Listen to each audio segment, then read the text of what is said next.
Hello friend, welcome back to my channel. তো আজ বানিয়েছিলাম মুড়িঘণ্ট বানাতে প্রথমে একটি কড়াইতে গরম তেল দিয়ে তারপরে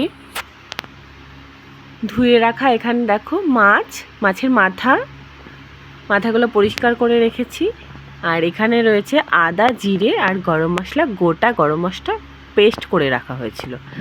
আর নিয়েছি টুকরো টুকরো করে রাখা আলু আর সুগন্ধিযুক্ত গোবিন্দভোগ চাল পরিষ্কার করে বাটিতে রেখে দিয়েছি।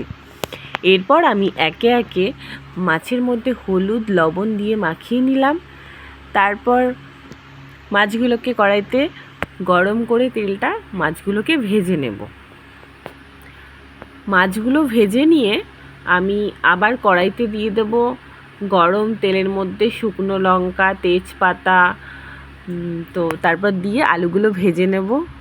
আলুগুলো ভাজা হয়ে গেলে চালগুলো দিয়ে দেবো, মানে গোবিন্দভোগ চালটা। তারপরে একে একে সমস্ত মশলা আদা, জিরে আর গরম মশলা পেস্টটা দিয়ে দেবো।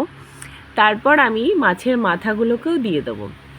এরপর একটু ভাজা করে মাছের মাথাগুলোকে ভেঙে দেবো, যাতে মাছের মাথার মধ্যে মশলাগুলো ঢোকে। তো এইভাবে নেড়ে চেড়ে কিন্তু আমি জল ঢেলে দেবো। তো তারপরে যেটা দেখতে হবে, দেখো জলটাকে টানিয়ে একদম সুন্দর করে মাখো মাখোভাবে রান্না করে নিতে হবে। যে যেরকমভাবে পছন্দ করবা খেতে সে সেরকমভাবে করবে। তো দেখো আমাদের কিন্তু দেখতে ঠিক এই রকম টাইপের হয়েছিল। তো তোমাদের এই ভিডিওগুলো কেমন লাগলো অবশ্যই কমেন্টস করে জানাও। আর খাবারটি কিন্তু দেখতে প্রচণ্ড লোভনীয় হয়েছিল। আর সবাই একটু লাইক, কমেন্ট, সাবস্ক্রাইব করে দিও। বাই।